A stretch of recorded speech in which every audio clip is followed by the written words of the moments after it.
একটি হলো ফাতহুল্লাহ আল কোরআনুল কারীম, আরেকটা হলো নবীউর রাহমাত রাহমাতুল আলামিন নবী মুহাম্মদুর রাসূলুল্লাহ।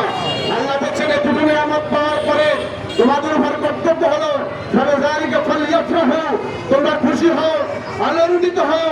ওয়া খায়রুম মিম্মা ইয়াজমাউন, এই খুশি হওয়া, আনন্দিত হওয়া, মিলাদ উপলক্ষে আনন্দ উদযাপন করা, আল্লাহ পাক বলেন হুয়া খায়র, এটা পৃথিবীর সবচেয়ে শ্রেষ্ঠ আমল, সারা আমল, এটা উম্মতের আশিকের পরিচয়। ঠিক কিনা বলে?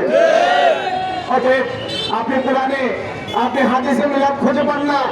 শত শত দলিল আছে, কোরআনেও আছে, হাদিসও আছে, সব জায়গায় আছে, কিন্তু আপনার দিলে নয়, আপনার কিসমতে নাই। আশিকের রাসূল হওয়ার জন্য, রাসূল প্রেমিক হওয়ার জন্য ভাগ্য লাগে। ঠিক কিনা বলেন? আল্লাহ পাক আমাদের আশিকের রাসূল সম্পর্ক করবেন। আল্লাহুম্মা আমিন, আল্লাহুম্মা আমিন।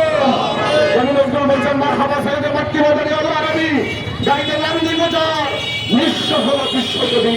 এই নবীর গুণকীর্তন তার খানা শপথ দেখে পৃথিবীর কোন কবি সাহিত্যিক, কোন লেখনীর কোন কলম শেষ করতে পারবে না। আল্লাহ যেখানে, আল্লাহ রবুবিয়ত যেখানে, আমার নবী মুহাম্মদ সেখানে। এই জন্য আরশে আল্লাহ পাক বলেছেন আলাস্তুবে রাব্বিকুম, আমরা বলছি কায়ন তারা তার রবুবিয়তের স্বীকৃতি নিয়েছেন, আর আমার নবীর শ্রেষ্ঠত্বের স্বীকৃতি আল্লাহ পাক দিয়েছেন। লম্বা কথা আমি বললাম না, সমস্ত নবী রাসূল থেকে আল্লাহ পাক নবীজির শ্রেষ্ঠত্বের স্বীকৃতি এবং তিনি আসলে তাদের করণীয় কি হবে সে ওয়াদা নিয়ে নবী রাসূলদেরকে ছেড়েছেন। নবীর শ্রেষ্ঠত্ব আল্লাহ পাক তার আরশে, মিলাদ তার আরশে পালন করতেছেন। সুবহানাল্লাহ। কাজে ভাই আমার, এই মিলাদুন নবী এটা 1000 বছর থেকে পালিত হয়ে আসছে। আমাদের এই দেশের কিছু ভাইরা, রশিদ আহমেদ গঙ্গুহি, তারপরে আশরাফ আলী থানভী, আবু কাসেম নারকবি বানিয়ে এবং ওনাদের যিনি পীর আহমদুল্লাহ মুহাদ্দির মক্কি, তিনি মিলাদুন নবী পালন করতে সুবহানাল্লাহ বলেন। মুরব্বীরা করে গেছেন, আমরা করি, এবং হাদিস সম্মতভাবে আমরা করি।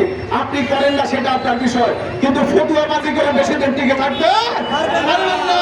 আজকে যারা ফতুয়াবাজি করছে, আমরা দেখছি অনেকে ফেসবুকের মধ্যে মিলাদুন নবী প্রোগ্রামে, মিছিলে, তারপরে র্যালিতে তারা অংশগ্রহণ করছে। আলহামদুলিল্লাহ